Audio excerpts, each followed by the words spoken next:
बाजारों, मसाजिद और इमाम बारगाहों में दहशतगर्दी, शहरों में टारगेट किलिंग। पाकिस्तान में कुछ ऐसी इंटरेस्टिंग सी चीजें हो रही हैं जहां पर आईएसआईएस के जो पाकिस्तानी टट्टू हैं वो एकदम प्यार से ठुकने शुरू हो चुके हैं। 3 बड़े बड़े बंदे ठुके हैं। पठानकोट सेक्टर से भारत की फौज की जानिब से जंग छेड़ दी गई है और पठानकोट से एलओसी से कोई 8 किलोमीटर दूर भारतीय फौज ने अपने मोर्चे संभाले। गुज़िश्ता चंद सालों में भारत ने चुन चुन कर पाकिस्तान के अंदर टारगेट किलिंग करवाई है। एक तो आप शर्म से मर जाएं या आप इंडिया के मर्सी पे जी। हिंदुस्तान के जो ऑफिसर्स होते हैं इंटेलिजेंस के, वो चूंकि गुज़िश्ता 30-40 बरस से यही काम करते चले आते हैं, उनकी इंस्टिंक्ट्स डिफरेंट हो जाती हैं। हमारे इंटेलिजेंस के लोग जो हैं उनके पास वो इंस्टिंक्ट्स नहीं है। जेब काट ली, मोबाइल फोन चोरी कर लिया, चेन खींच ली, वॉलेट किसी का चोरी कर लिया, ये उस लेवल के काम करते हैं। इससे ज्यादा नहीं है उस कौम का यार। इंडिया ने इस वक्त बांग्लादेश को थ्रेट देने शुरू कर दिए, उनके मीडिया ने नैरेटिव बिल्ड करना शुरू कर दिया। देखिए, हर चीज में इंडिया को ना डालें प्लीज, और अगर इंडिया हर चीज में है तो आपको हैरानी किस यही मसला है ना कि वो हर चीज में है। दुश्मन है भैया, आपका दुश्मन है, वो तो जो मर्जी करे। अपने पाकिस्तान के न्यूक्लियर एसेट्स तबाह कर दिए।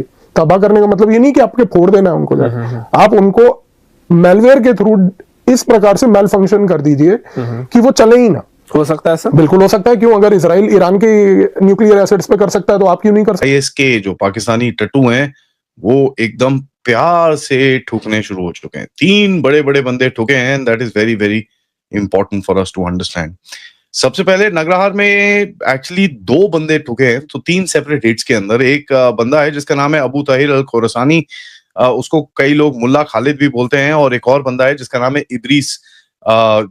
ये उसका तो निकनेम ही पता है मेरे को, but these guys were taken out. ये लोग मोटर बाइक इंटरसेप्टेड व्हीकल हुई, कहां पर? शरखोट जलालाबाद हाईवे के ऊपर इनको ठोका गया। नाउ ये बड़ी इंटरेस्टिंग से ये 2 कैरेक्टर हैं क्योंकि ये मिड टियर एक्सप्लोजिव्स और लॉजिस्टिक्स एक्सपर्ट्स हैं आईएसआईएस के।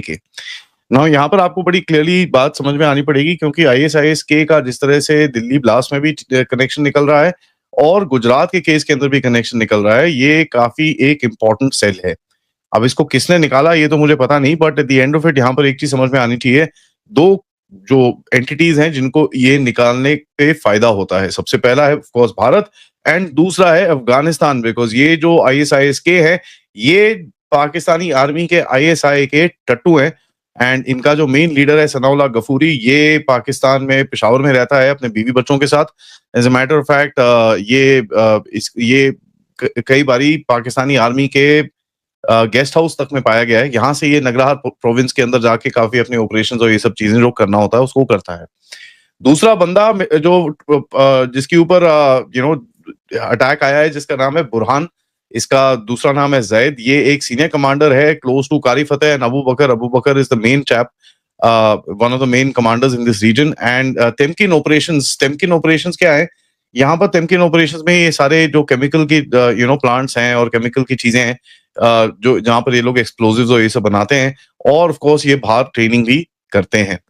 ऑपरेशनल बेस इनका नॉर्मली पंजाब बलूचिस्तान बोला जाता है, बट ये ट्रांजिट हब्स में ज्यादा एक्टिव रहते हैं क्योंकि he was responsible for the trade and communication of these explosives। तीसरा बंदा जो ठुका है ये बड़ा इंपॉर्टेंट है, अबू जर अल हिंदी। फौज की जानिब से जंग छेड़ दी गई है और पठानकोट से एलओसी से कोई 8 किलोमीटर दूर भारतीय फौज ने अपने मोर्चे संभाले और जैसे ही वहां पर मोर्चे संभाले गए, पाक फजाइया की जानिब से 30 मिनट के अंदर अंदर जवाबी कार्रवाई और भारतीय मोर्चों के तबाह होने की खबरें इस सामने आ रही हैं। पठानकोट सेक्टर में क्या चल रहा है, एलओसी पर महाज इस गर्म हो चुका है। तमाम तर डिटेल्स और तफसीलात आपके सामने रखी जाएंगी और साथ ही साथ सिक्योरिटी जराए की जानिब से इस वक्त क्या बताया जा रहा है कि एलओसी जो है वहां पर हालात और जो सूरत हाल है मजीद कशीदगी की जानिब बढ़ रही है और भारत ने बाज़ाब्ता तौर पर, क्योंकि उनके आर्मी चीफ का अब से कुछ देर पहले बयान भी सामने आया कि ऑपरेशन सिंदूर तो सिर्फ एक ट्रेलर था, अब हम पूरी फिल्म रिलीज करने जा रहे हैं, तो उसका मुंह बोलता एक सबूत पठानकोट सेक्टर में देखा गया है।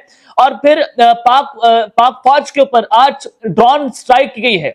भारतीय मोहरों की जानिब से। अब वो क्या खबर आ रही है, वो डिटेल्स भी आपके सामने रखी जाएंगी। आगे बढ़ने से पहले मेरी आप सबसे दरख्वास्त है कि आपने इस चैनल को लाजमी सब्सक्राइब करना है, वीडियो को लाइक करें, शेयर करें, कमेंट सेक्शन में आपने पाकिस्तान जिंदाबाद, पाक फौज पाइंदाबाद का नारा भी जरूर लगाना है। जनाब, इस वक्त पूरे के पूरे भारत के अंदर हाई अलर्ट जारी है और दिल्ली ब्लास्ट जो है, आपने देखा कि उसकी इंटेलिजेंस रिपोर्ट्स भी आपको मैंने बताई कि गौ ने ये फाइंडिंग्स की हैं कि ये जो हमला है डायरेक्टली ढाका से हुआ। कंसिडरिंग कि जो एक जूनियर लेवल की लीडरशिप इन तंजीमों की, मिडिल लेवल की लीडरशिप इन तंजीमों की क्योंकि ऑलमोस्ट निपट गई है, अब केवल सिर्फ सीनियर लीडरशिप ही बची है। तो यहाँ पर डीकैपेसिटेशन जो इन लोगों का और संगठनों का हो रहा है वो इस प्रकार से चल रहा है कि आने वाले समय में ये वाइप आउट होंगी। पर यहाँ पर एक चीज हमें ये समझनी है, आप लश्कर तैयबा के संगठन में सबको मार दीजिए, आप हाफिज सईद को भी मार दीजिए, क्या लश्कर तैयबा दोबारा रीओरिएंट करके रीइन्वेंट करके नहीं आएगी? बिल्कुल आएगा। ओसामा बिन लादेन को मारने के बाद क्या अलकायदा खत्म हो गया था? नहीं हुआ ना। आपको ये चीज समझनी है कि आप आदमी मार सकते हैं, एक विचार को नहीं मार सकते। बिल्कुल।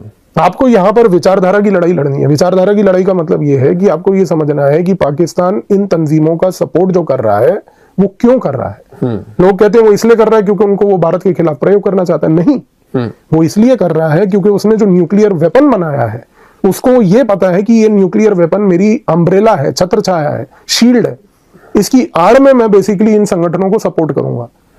अब प्रीएम्प्टिव जो आपने बात करी वो ये है कि क्या भारत आज की डेट में ये सोच रहा है कि अगले 3 साल के अंदर अंदर मैं पाकिस्तान के न्यूक्लियर एसेट्स को कंप्लीटली डिस्ट्रॉय कर दूंगा? क्योंकि आप एक चीज को समझिए, आपने पाकिस्तान के न्यूक्लियर एसेट्स तबाह कर दिए।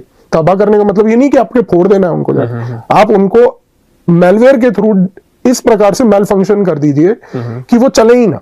हो सकता है सर, बिल्कुल हो सकता है। क्यों? अगर इसराइल ईरान के न्यूक्लियर एसेट्स पे कर सकता है तो आप क्यों नहीं कर सकते? आप उनसे सीखिए उन्होंने कैसे किया।